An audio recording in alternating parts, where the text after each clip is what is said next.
सबों को यीशु सहाय। आज के रविवारी गिरजा आराधना में आप सबों का स्वागत है। प्रभु यीशु मसीह आप सबों को बहुतायत से आशीष देवे, आमीन। हम लोग आह्वान वचन सुनेंगे, वह हमें मिलता है भजन संहिता भजन नंबर 119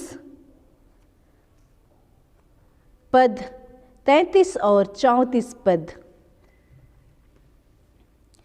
हे यहोवा, मुझे अपनी विधियों का मार्ग दिखा दे, तब मैं उसे अंत तक पकड़े रहूँगा। मुझे समझ दे, तब मैं तेरी व्यवस्था को पकड़े रहूँगा और पूर्ण मन से उस पर चलूँगा, आमीन। हम लोग परमेश्वर की महिमा और स्तुति करते हुए हम लोग गीत गाएंगे। गीत नंबर 161।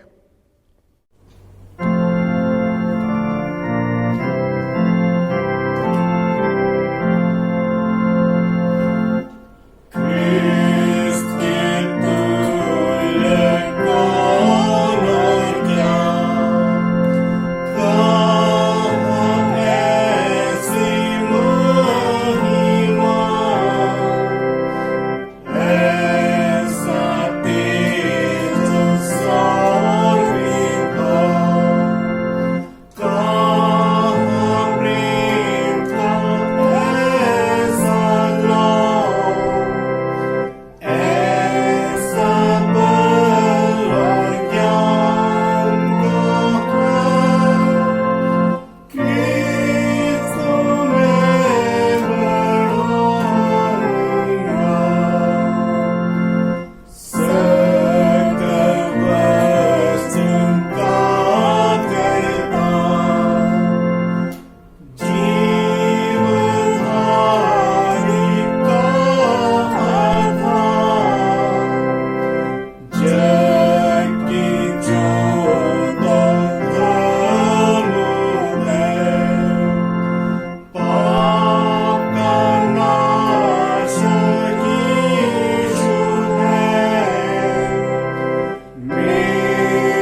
परमेश्वर पिता, पुत्र और पवित्र आत्मा के नाम से आमीन।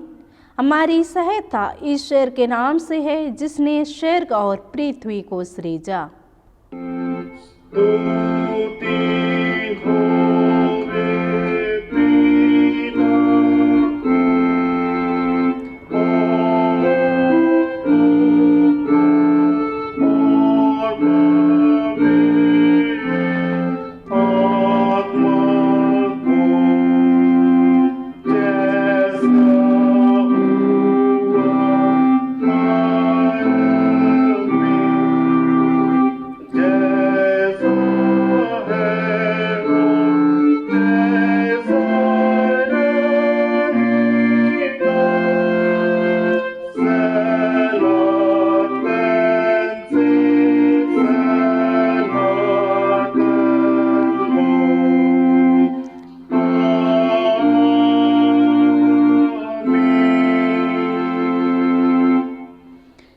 हम ईश्वर के सामने अपने पापों को दीनताई से मान ले। हे सर्वशक्तिमान ईश्वर दयालु पिता, हम दीनताई से अपने सब पाप और अपराधों को तेरे सम्मुख मान लेते हैं। तू अपने प्रिय पुत्र हमारे प्रभु यीशु ख्रीस्त के कारण हम पर दया दृष्टि कर और हमारे सब पापों को क्षमा कर। आमीन। प्रभु हम पर दया कर, ख्रीस्त हम पर दया कर, प्रभु हम पर दया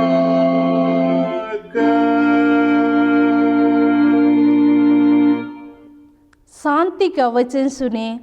मैं तुमसे सच सच कहता हूँ, जो मेरा वचन सुनकर मेरे भेजनेहारे पर विश्वास करता है, उसका अनंत जीवन है और दंड की आज्ञा उस पर नहीं होती, परंतु वह मृत्यु से पार होके जीवन में पहुँचा है। यूहन्ना 5:24। आमीन।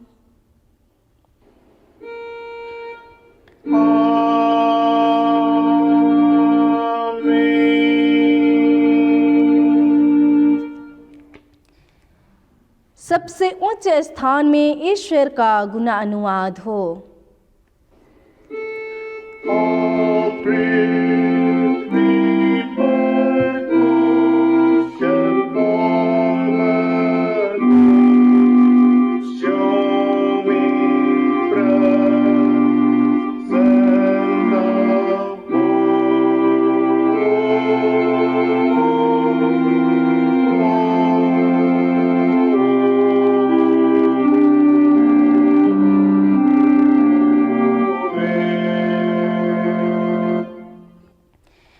प्रभु तुम्हारे संग हो।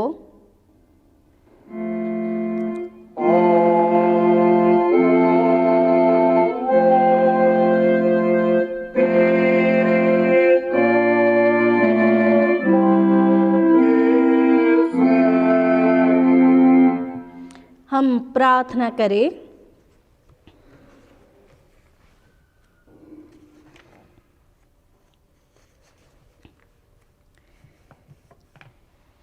हे सर्वशक्तिमान ईश्वर, तूने अपने इकलौते पुत्र को अन्य देशों के लिए भी प्रकाश किया है। हम तेरी विनती करते हैं कि मंगल समाचार की ज्योति हमारे और हमारे संतानों के पास ठहरा और दया कर कि समस्त जाति गणों के पास पहुँचे, जिससे सब अंधकार और मृत्यु की छाया में बैठने हारों पर तेरी महिमा प्रकट हो। तू जो पुत्र और पवित्र आत्मा के संग सदा लो राज्य करता है। आमीन।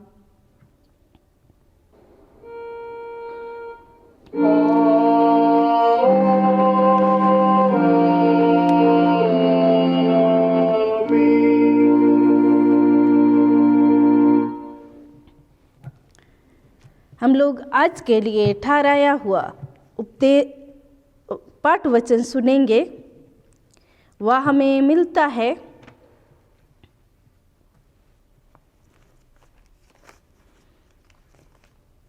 रोमियों के नाम पौलुस प्रेरित की पत्री अध्याय 7 पद संख्या 7 से लेकर 13 पद तक। प्रभु का जीवित वचन इस प्रकार से लिखा हुआ है। व्यवस्था और पाप। तो हम क्या कहें? क्या व्यवस्था पाप है? कदापि नहीं, वरन बिना व्यवस्था के मैं पाप को नहीं पहचानता। व्यवस्था यदि ना कहती कि लालच मत कर, तो मैं लालच को ना जानता, परंतु पाप ने अवसर पाकर आज्ञा के द्वारा मुझ में सब प्रकार का लालच उत्पन्न किया, क्योंकि बिना व्यवस्था पाप मुर्दा है। मैं तो व्यवस्था बिना पहले जीवित था, परंतु जब आज्ञा आई तो पाप जी गया और मैं मर गया। और वही आज्ञा जो जीवन के लिए थी, मेरे लिए मृत्यु का कारण ठहरी, क्योंकि पाप ने अवसर पाकर आज्ञा के द्वारा मुझे बहकाया और उसी के द्वारा मुझे मार भी डाला। इसलिए व्यवस्था पवित्र है और आज्ञा भी ठीक और अच्छी है।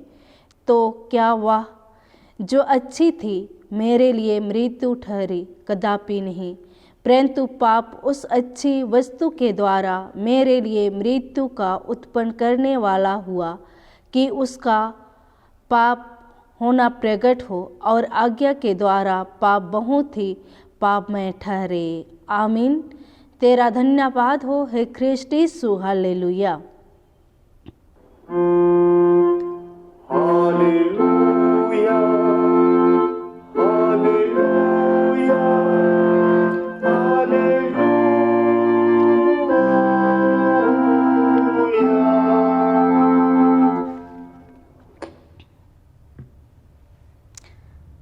अब हम क्रिस्तानी कलीसिया के संग अपने महापवित्र विश्वास को मान लेकर यूँ कहे, मैं विश्वास करती हूँ परमेश्वर पिता पर, जो स्वर्ग और पृथ्वी का सर्वशक्तिमान सृजनहार है, और उसके एकलौते पुत्र अपने प्रभु यीशु ख्रिस्त पर, जो पवित्र आत्मा से गर्भ में आया, कुंवारी मरियम से उत्पन्न हुआ, पांतुस पिलातुस की आज्ञा से दुख उठाया, क्रूस पर चढ़ाया गया, मर गया और गाड़ा गया, पताल में उतरा, तीसरे दिन मृतकों में से जी उठा, स्वर्ग पर चढ़ गया और परमेश्वर सर्वशक्तिमान पिता की दाहिनी ओर जा बैठा है, जहाँ से वह जीतों और मृतकों का विचार करने को फिर आएगा।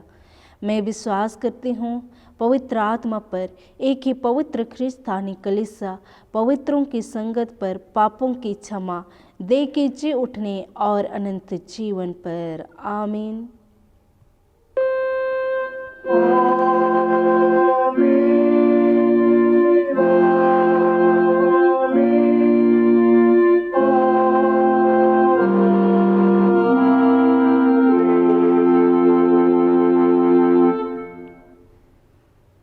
इस समय गोस्नर कोयर एक गीत गाएगी।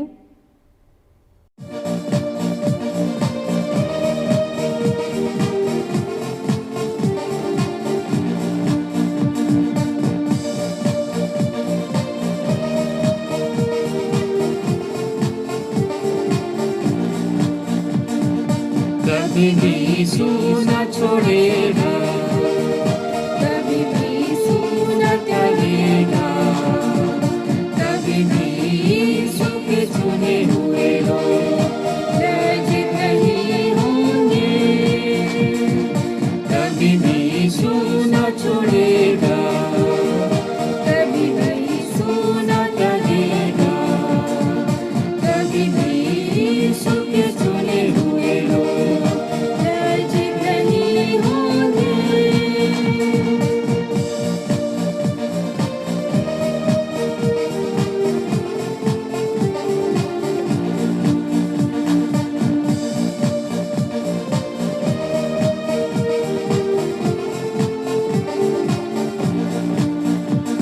जन्माने वाली माता हमें भूल सकती है, अपने सगे रोग हमें छोड़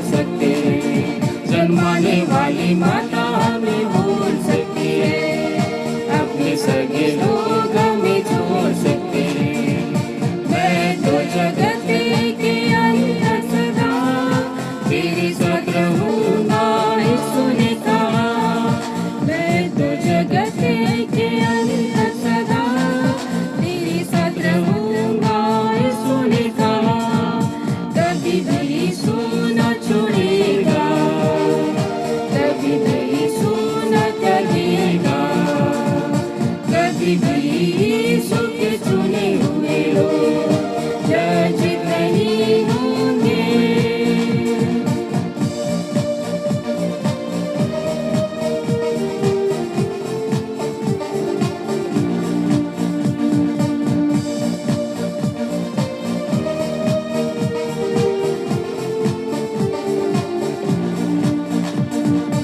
अपनी हथेली में चेहरा मेरा उसने खोल रखा है, कभी न भूलेगा। अपनी हथेली में चेहरा मेरा उसने खोल रखा है, कभी न भूलेगा। अपनी आंखों की पुतली समान रखता है मेरा वो पूरा ध्यान। अपनी आंखों की पुतली समान रखता है मेरा वो पूरा ध्यान। कभी भी यीशु न छोड़ेगा, कभी भी यीशु न त्यागेगा, कभी भी यीशु के चुने हुए लोग लज्जित नहीं होंगे। कभी भी यीशु न छोड़ेगा, कभी भी यीशु न त्यागेगा, कभी भी यीशु के चुने हुए लोग लज्जित नहीं होंगे, लज्जित नहीं होंगे, लज्जित नहीं होंगे।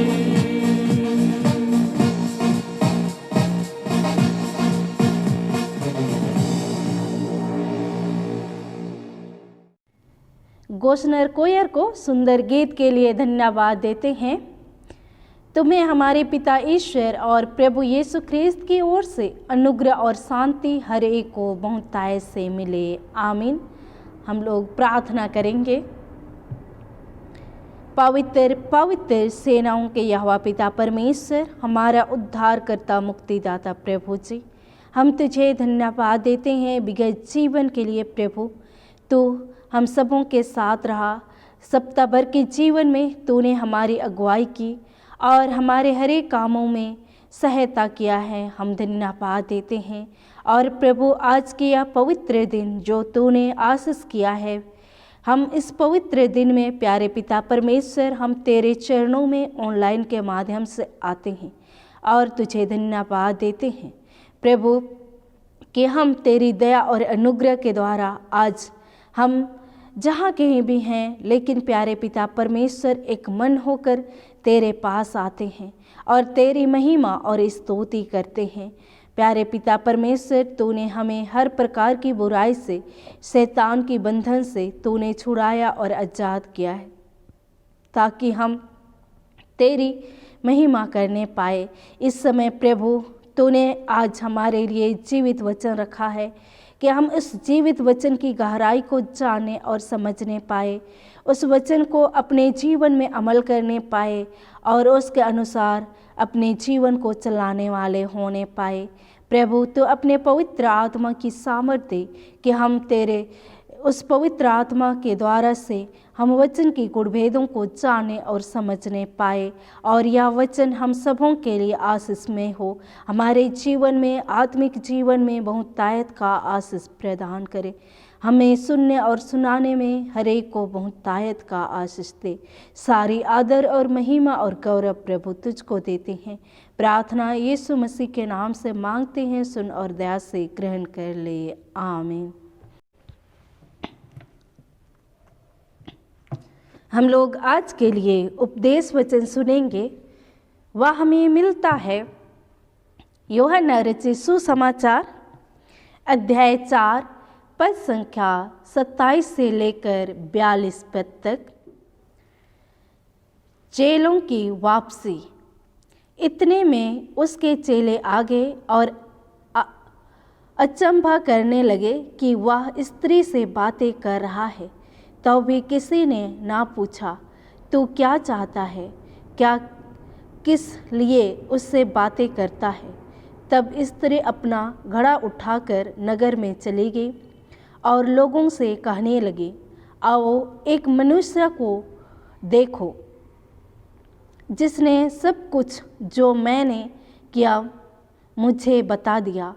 कहीं यही तो मसीह नहीं है। अतः वे नगर से निकलकर उसके पास आने लगे। इस बीच उसके चेलों ने यीशु से यह विनती की, हे रब्बी, कुछ खा ले। परंतु उसने उनसे कहा, मेरे पास खाने के लिए ऐसा भोजन है जिसे तुम नहीं जानते। तब लोगों ने आपस में कहा, क्या कोई इसके लिए कुछ खाने को लाया है? यीशु ने उनसे कहा, मेरा भोजन यह है कि अपने भेजने वाले की इच्छा के अनुसार चलूं और उसका काम पूरा करूं। क्या तुम नहीं कहते, कटनी होने में अब भी 4 महीने पड़े हैं?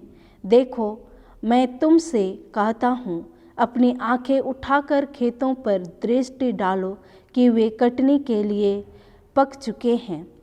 काटने वाला मजदूरी पाता और अनंत जीवन के लिए फल बटोरता है, ताकि बोने वाला और काटने वाला दोनों मिलकर आनंद करें।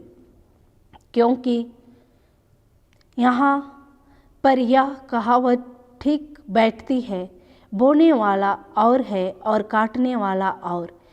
मैंने तुम्हें वह खेत काटने के लिए भेजा जिसमें तुमने परिश्रम नहीं किया, दूसरों ने परिश्रम किया और तुम उनके परिश्रम के फल में भागी हुए। उस नगर के बहुत से सामरियों ने उस स्त्री के कहने से यीशु पर विश्वास किया, क्योंकि उसने यह गवाही दी थी, उसने सब कुछ जो मैंने किया है मुझे बता दिया। इसलिए जब ये सामरी उसके पास आए तो उससे विनती करने लगी कि हमारे यहाँ रह। अतः वह वहाँ 2 दिन तक रहा। उसके वचन के कारण और भी बहुत से लोगों ने विश्वास किया और उस स्त्री से कहा, अब हम तेरे कहने ही से विश्वास नहीं करते, क्योंकि हमने आप ही सुन लिया और जानते हैं कि यही सचमुच में जगत का उद्धार करता है। आमीन।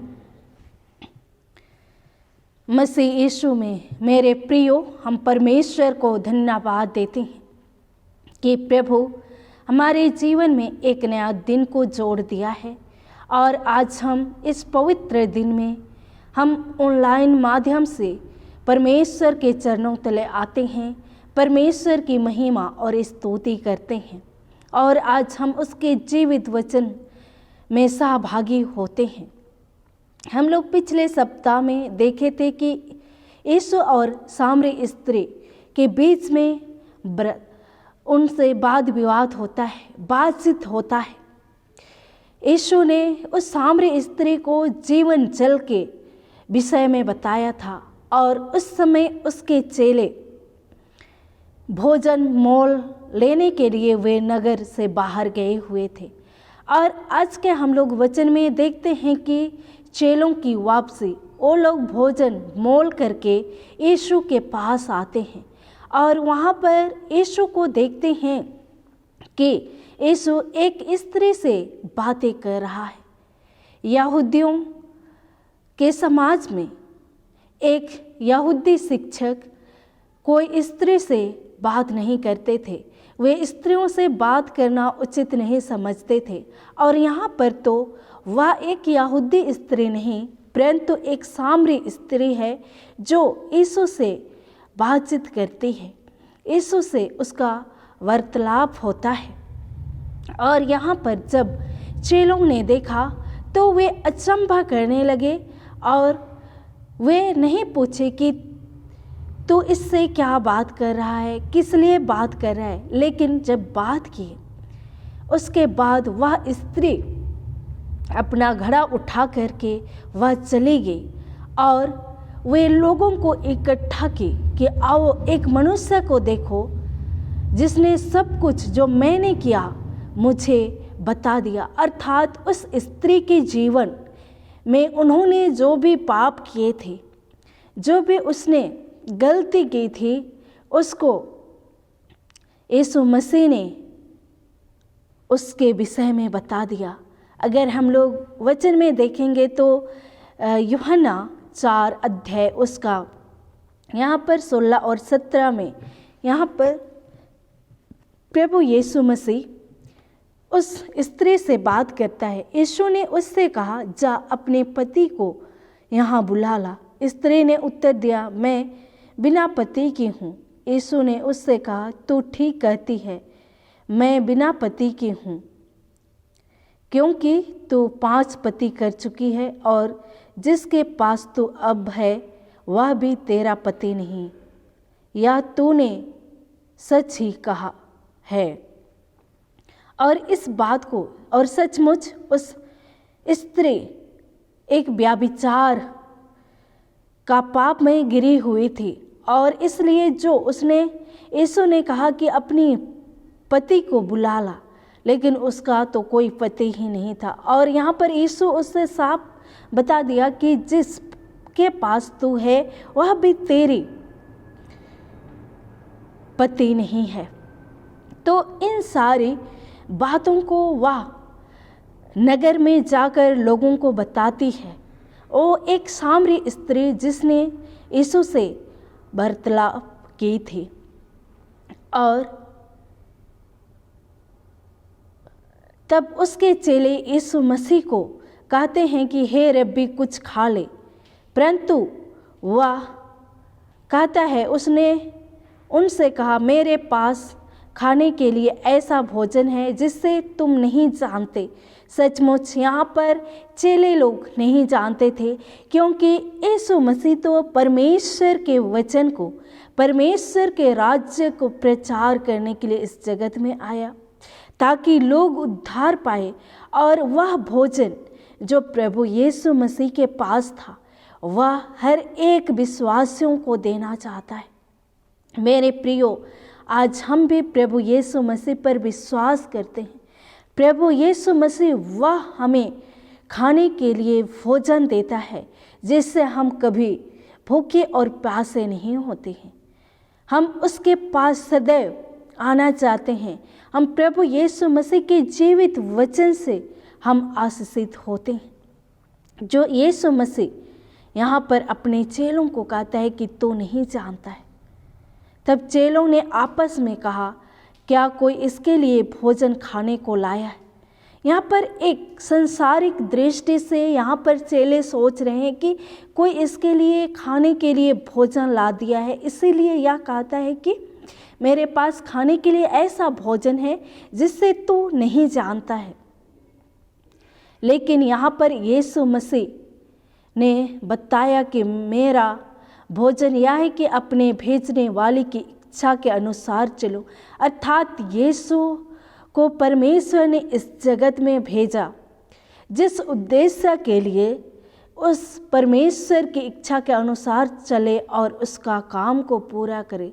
अर्थात परमेश्वर का योजना था कि जगत के पापी मनुष्य को बचाया जाए और उसे सत्य के मार्ग पर चलने के लिए अगुवाई करे। और प्रभु यीशु मसीह परमेश्वर की इच्छा के अनुसार उस काम को पूरा करना चाहता है। और यहाँ पर यीशु मसीह एक उदाहरण को प्रस्तुत करता है कि कटनी होने में अब भी 4 महीने पड़े हैं। देखो, मैं तुमसे कहता हूँ, अपनी आंखें उठाकर खेतों पर दृष्टि डालो कि वे कटनी के लिए पक चुके हैं। अर्थात हम लोग देखते हैं किसान जब बारिश होता है तो वह अपने खेतों पर बीज बो देता है और वो बहुत ही परिश्रम और लगन के साथ बीज को बोता है और उसका फल प्राप्त करने के लिए वो 4 महीना वेट करता है। वैसे ही प्रभु यीशु मसीह यहाँ पर परमेश्वर के राज्य का बीज को बोने के लिए यीशु मसीह आया और हर एक लोगों के बीच में परमेश्वर के वचन को प्रभु यीशु मसीह बो रहा था।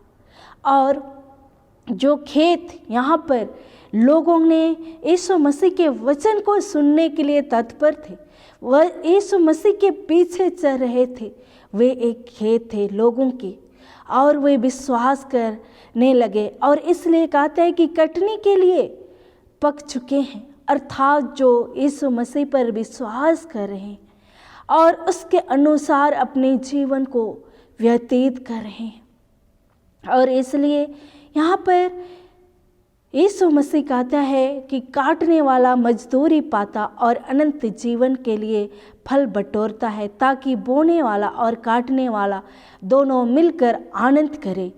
यहाँ पर परमेश्वर का वचन जो यीशु मसीह ने बोया और परमेश्वर के राज्य के बारे, अर्थात परमेश्वर और यीशु मसीह दोनों जब कटनी काटेंगे, जितने लोग प्रभु यीशु मसीह पर विश्वास करते हैं, उसके अनुसार अपनी जीवन को व्यतीत करते हैं, तो यहाँ पर परमेश्वर और यीशु मसीह मिल करके आनंद मनाएंगे कि वे परमेश्वर के राज्य में उनके साथ सहभागी होंगे।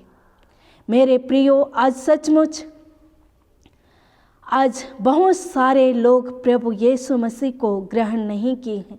आज हमारा कर्तव्य है, हमें परमेश्वर के राज्य को, यीशु मसीह के वचन को लोगों के बीच में बोना है। जो हमें शिक्षा मिली है, जो हम आशीष को प्राप्त किए हैं, उस आशीष को, उस गवाही को हमें अन्य लोगों के बीच में बताना है, ताकि वे भी यीशु मसीह के उद्धार को प्राप्त करने पाए, उससे वंचित ना होने पाए। और इसलिए यहाँ पर वचन कहता है, मैंने तुम्हें वह खेत काटने के लिए भेजा जिससे तुमने परिश्रम नहीं किया, दूसरों ने परिश्रम किया और तुम उनके परिश्रम के फल में भागी हुए। यहाँ पर चेलों ने यीशु मसीह जो लोगों को शिक्षा दी और लोगों ने विश्वास किया और यीशु मसीह ने परिश्रम किया कि लोग यीशु मसीह पर विश्वास करें। और हम लोग देखते हैं बाद में ये चेले भी यीशु मसीह के वचन को प्रचार करने लगे, परिश्रम किए, और आज सचमुच वे भी परिश्रम का फल को प्राप्त किए हैं। और वो हम अंतिम न्याय के दिन हर एक जन परमेश्वर के साथ उस प्रतिफल को हम पाएंगे, जिसके लिए प्रभु यीशु मसीह हमें अपने संगति में बुलाया है।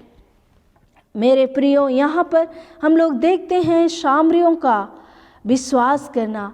यहाँ पर यीशु मसीह अन्य जातियों के बीच में भी परमेश्वर के राज्य का प्रचार किया और उस नगर में बहुत से सामरी स्त्री लोग यीशु मसीह पर विश्वास करने लगे और वो गवाही देने लगे। और उस स्त्री के कहने से, जिसने बताया कि यीशु मसीह के साथ उसका वार्तालाप हुआ और उनके सारे गुनाहों को यीशु मसीह ने बताया, और जब उस स्त्री ने यीशु मसीह से विनती किया कि 2 दिन तक हमारे यहाँ रह और परमेश्वर के वचन को प्रचार कर, और सचमुच यीशु मसीह उस सामरी नगर में 2 दिन रहा और वह वचन को प्रचार किया और बहुत सारे लोगों ने विश्वास किया और उन्होंने सुन लिया और देख लिया कि सचमुच ये जगत का उद्धारकर्ता यीशु मसीह है। आज मेरे प्रियो, हम सभी भी यीशु मसीह को जगत का उद्धारकर्ता स्वीकार करते हैं, जिन्होंने हमें पापों से शुद्ध किया है, पवित्र किया है, अपने लहू से हमें धो लिया है। आज हमें वो अधिकार दिया है कि हम यीशु मसीह के संतान हैं, लेपालक संतान हैं। उस पाप से हमें बचाया है, मृत्यु से हमें बचाया है, ताकि हम अनंत जीवन को प्राप्त करें। आज हम सभी भी विश्वास करते हैं, उसके आशीष को हमने प्राप्त किया है, तो आज हमें भी गवाही देना है, यीशु मसीह की गवाही देना है। यीशु मसीह के लिए हमें शुभ संदेश को प्रचार करना है। हम यीशु के दूत बने, उसके वचन के प्रचार करने का दूत बनने पाए। जैसा वह स्त्री जिन्होंने इतना पाप किया, लेकिन प्रभु ने उनके पापों को क्षमा किया। उस स्त्री ने विश्वास किया और उसने सामरिया नगर में वह प्रभु यीशु मसीह का के विषय में प्रचार किया और वह एक गवाही दिया। तो आज हम भी यीशु मसीह के वचन के दूत बनकर गवाही देना है। मेरे प्रियो, आज हमें वचन की सख्त ज़रूरत है, वचन के अनुसार जीने की अति आवश्यकता है। हम इस सिचुएशन में जब अपने जीवन को व्यतीत करते हैं, हमारा एकमात्र सहारा यीशु मसीह है, वचन है जो पवित्र बाइबल में लिखा हुआ है। उससे हम आशीषित होते हैं और हमें दृढ़ विश्वास को हम प्राप्त करते हैं। तो परमेश्वर हम सबों को इस वचन के द्वारा बहुतायत का आशीष देवे। आमीन। हम लोग प्रार्थना करेंगे।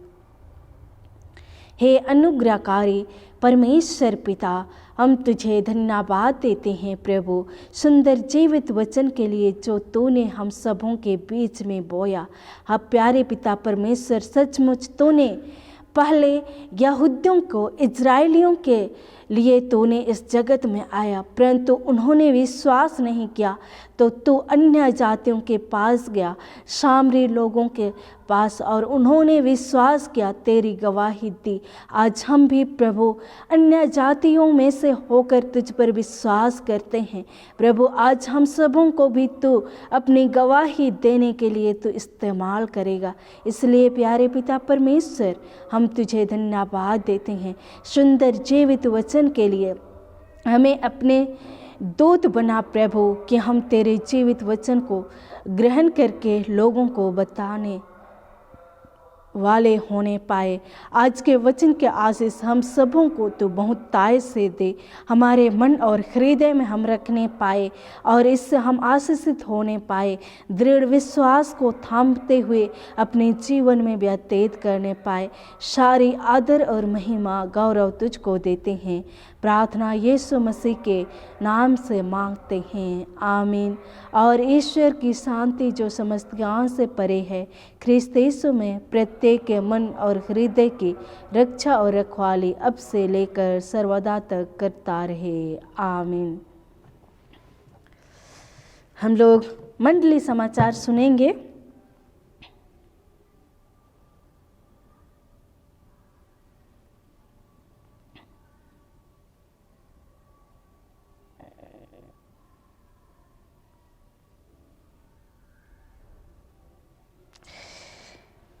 मृत्यु धन्यवाद। स्वर्गीय जॉन डंगवर को परमेश्वर पिता ने 73 ईयर्स में बीमारी के अवस्था में अपने पास अनंत विश्राम के लिए बुला लिया। इनका पैतृक गांव है हतनादा। 19 जनवरी 2022 को अनंत विश्राम के लिए परमेश्वर बुला लिया और 20 जनवरी 2022 को उनका मिट्टी दिया गया है। तो हम इन सारी बातों के लिए धन्यवाद देंगे। हम लोग प्रार्थना करेंगे। परमेश्वर का वचन कहता है, यहोवा ने दिया और यहोवा ही ने लिया, यहोवा का नाम धन्यवाद हो, आमीन। हे सर्वशक्तिमान, सर्व उपस्थित, सर्वज्ञानी पिता परमेश्वर, हम तुझे धन्यवाद देते हैं प्यारे पिता, कि तूने हम एक एक को संभाला है, सुरक्षित रखा है प्रभु, और तेरे जीवित वचन से तूने हम सबों को आशीषित किया है। प्यारे पिता परमेश्वर, इस समय हमने मंडली समाचार में सुना कि स्वर्गीय जॉन डांगवार को 19 जनवरी 2022 को प्रभु तूने अपने पास अनंत विश्राम के लिए बुला लिया। और प्यारे पिता परमेश्वर, 22 जनवरी 2022 को उनका अपना पैतृक गांव में मिट्टी दिया गया। प्यारे पिता परमेश्वर, तेरी ही अगुवाई में इनका अंतिम संस्कार हुआ और इन डांगवार परिवार ने प्रभु स्मरण करते हुए कि यहोवा ने दिया और यहोवा ही ने लिया, यहोवा का नाम धन्य हो। सचमुच प्यारे पिता परमेश्वर, तूने हर एक लोगों के लिए तू जगह तैयार किया है और सचमुच प्यारे पिता परमेश्वर, तू अपनी ही इच्छा के अनुसार अपने पास बुला लेता है। इसको भी प्यारे पिता परमेश्वर, तूने मृत्यु के द्वारा अपने पास बुला लिया, जन्म के द्वारा इस जगत में भेजा प्यारे पिता, और इन्होंने अपनी जीवन की यात्रा को पूरा किया, इस संसारिक जीवन की यात्रा को, और इस जीवन की यात्रा में तूने इनके साथ रहा और प्यारे पिता परमेश्वर, मृत्यु के द्वारा अपने पास बुलाया, उस अनंत जीवन में प्रवेश किया है प्रभु, और हम धन्यवाद देते हैं। और प्यारे पिता परमेश्वर, हम प्रार्थना करते हैं कि इस डांगवार परिवार को तू संभाल और सुरक्षित रख प्रभु। और प्यारे पिता परमेश्वर, इनके चिंता को, उदासी को, भय को प्रभु तू दूर कर और अपने वचन से शांति को दे प्यारे पिता परमेश्वर, और अपनी शांति से भर दे। तेरा वचन कहता है, मैं तुम्हें शांति दिए जाता हूँ, जैसे संसार देता है वैसे नहीं, परंतु अपनी शांति देता हूँ। सचमुच प्रभु तो अपनी शांति से भर दे उस जगह में जिस इसका खालीपन को महसूस करते हैं प्रभु, दूर कर। उस घर का तू स्वामी और मालिक हो ले और डांगवार परिवार को तू चला और अगुवाई कर प्यारे पिता परमेश्वर। और यही आशा और विश्वास के साथ कि हम अंतिम दिन फिर से अपने प्रियजनों से मिलेंगे, उस वचन के द्वारा वे संत्वना को प्राप्त करने पाए कि पुनरुत्थान और जीवन मैं ही हूँ। जो कोई यदि मर भी जाए तो भी जिएगा। सचमुच प्यारे पिता परमेश्वर, इस वचन के द्वारा तू आशीष प्रदान कर, उन्हें संत्वना दे कि वे प्यारे पिता परमेश्वर अंतिम दिन फिर से तू जिला उठाएगा। प्यारे पिता परमेश्वर, डांगवार परिवार के धन्यवादी मन और हृदय को तू ग्रहण कर। प्यारे पिता परमेश्वर, हम प्रार्थना करते हैं अपने मंडली कलीसिया को चलाने वाला, अगुवाई करने वाला परमेश्वर पिता तू हो, और तू चला और अगुवाई कर। दिल्ली पेरिस के अंतर्गत जितने भी मंडलियां हैं, हर एक मंडलियों को तू संभाल, सुरक्षित रख प्रभु। एक एक परिवार के साथ हो, एक एक को तू संभाल और सुरक्षित रख।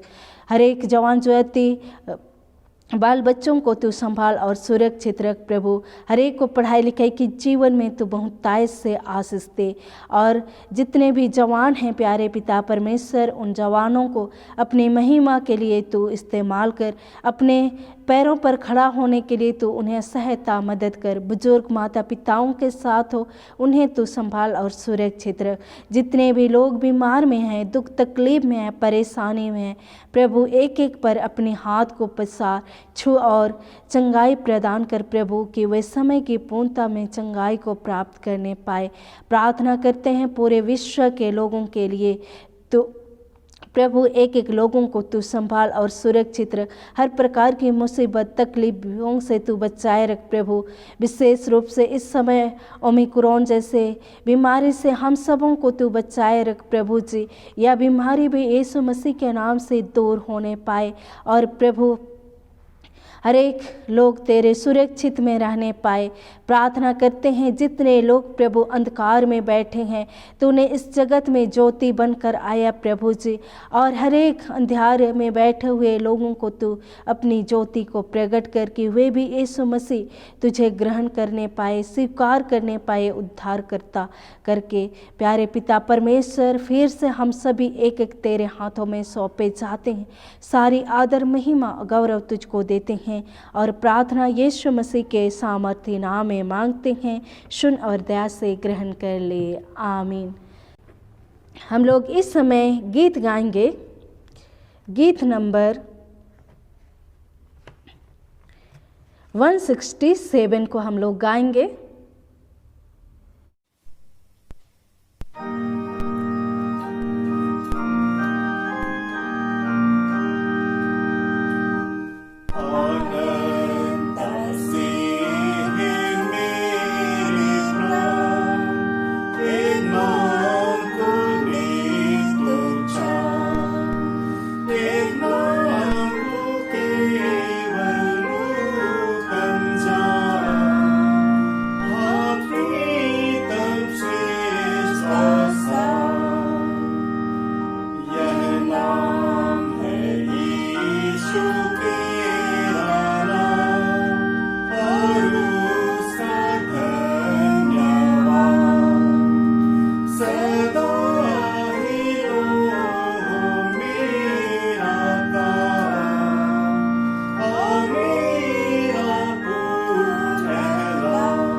आइए हम लोग सारी बातों के लिए परमेश्वर पिता को धन्यवाद देंगे। हम लोग प्रार्थना करेंगे। हे प्रभु परमेश्वर स्वर्गवासी पिता, हम तेरी विनती करते हैं अपनी ख्रिस्तानी कलीसिया और उसके सारे सेवकों की अगुवाई कर कि वे तेरे वचन के निर्मल उपदेश में ठहरे, जिससे सच विश्वास और प्रेम हम में बढ़े और बढ़ाया जाए। हे प्रभु, भारत रिपब्लिक के हमारे प्रेसिडेंट, इस प्रांत के गवर्नर, राज्य के सभाओं और मंत्रिमंडलों, सब न्यायों और हाकिमों और सब राज्य कर्मचारियों को आशीष दे और उनकी अगुवाई कर कि वे न्याय और धर्म से देश की सेवा करें और हम कुशल चाय से सारी भक्ति और गंभीरता से काल बिताएं। हमारी कलीसियाई सभाओं, सेंटर काउंसिल, डायसिस काउंसिल और कलीसिया की अन्य मंडली सभाओं को आशीष दे कि वे इस मंडली को तेरी पवित्र इच्छा के अनुसार चलाए। जगत की लूथेरन कलीसिया और देश विदेश के हमारे सभी ख्रिस्त विश्वासी मित्रों को आशीष दे कि हम ख्रिस्ते प्रेम और सहयोग में आगे बढ़े और जगत में तेरी साक्षी के लिए अधिक सामर्थ पाए। हमारी कलीसिया के सब कामों पर आशीष दे, लड़के लड़कियों की शिक्षा पर आशीष दे कि वे तेरे भय, प्रेम और भरोसा में बढ़ते जाए। कलीसिया के विद्यालयों, शिक्षण, प्रशिक्षण और महाविद्यालयों और अन्य संस्थाओं को संभाल और उनकी बढ़ती दे और उनके द्वारा कलीसिया के लिए आत्मिक और लौकिक आशीष दे। खेती बाड़ी और हर एक काम उद्यम को सफल कर, जिससे हर कोई सुविवेक से तेरे आगे चले और अपनी जीविका पाए। अपनी कृपा से उन सबों पर दृष्टि कर जो कंगालपन, रोग और नाना प्रकार की सकेती और दुख में हैं, उनको शांति दे। प्यारे पिता परमेश्वर, हम तुझे धन्यवाद देते हैं कि हम तेरी महिमा करने पाते हैं, तेरी स्तुति करने पाते हैं। हर एक बातों के लिए तुझे धन्यवाद हो। और इस समय प्रभु, हम जो भी दान एकत्र किए हैं, हर एक दानों को प्रभु तू ग्रहण कर, आशीष कर कि इस दान के द्वारा भी तेरे नाम की महिमा और स्तुति होने पाए। हम हर एक दानदाताओं को भी आशीष कर प्रभु, हमारे हाथों को आशीष कर कि हम प्रभु ऐसे ही तुझे हर एक बात के लिए धन्यवाद की भेंट अर्पण करने पाए। हमारे खत्ते भंडार को हमेशा भरा पूरा रख। सारी आदर महिमा तुझे देते हैं। हमारी कलीसिया के सब भाई बहनों की रक्षा कर जो दूसरे देशों में चले गए हैं, कि वे सब जोखिम और परीक्षाओं में विश्वासी ठहरे। हम उनके लिए भी तेरी विनती करते हैं। जो मंडली से निकाले गए व उलट हुए हैं, उन पर दया कर कि वे सच्चे पश्चाताप से तेरी ओर फिरे। सब मनुष्यों का त्राणी ठहर और उन पर जो अंधियारे में बैठे हैं मुक्ति का उजाला प्रकाश कर। हमको अपश्चातापी मृत्यु से बचा और अंत में अपने प्रिय पुत्र हमारे प्रभु यीशु ख्रिस्त के द्वारा स्वर्ग राज में ग्रहण कर। आमीन।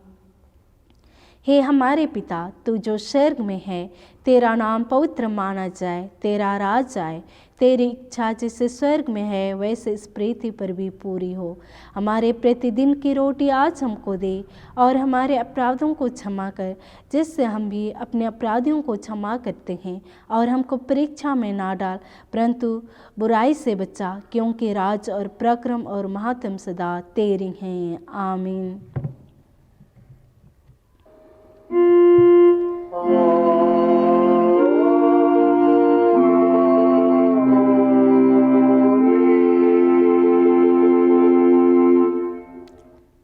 अब त्रिएक ईश्वर का आशीर्वाद विश्वास से और दिनमन से ग्रहण कर। परमेश्वर तुझे आशीष देवे और तेरी रक्षा करे। परमेश्वर अपना मुख का प्रकाश तुझ पर चमकावे और तुझ पर अनुग्रह करे। परमेश्वर अपना मुख का प्रकाश तुझ पर चमकावे और तुझे कुशल देवे। आमीन।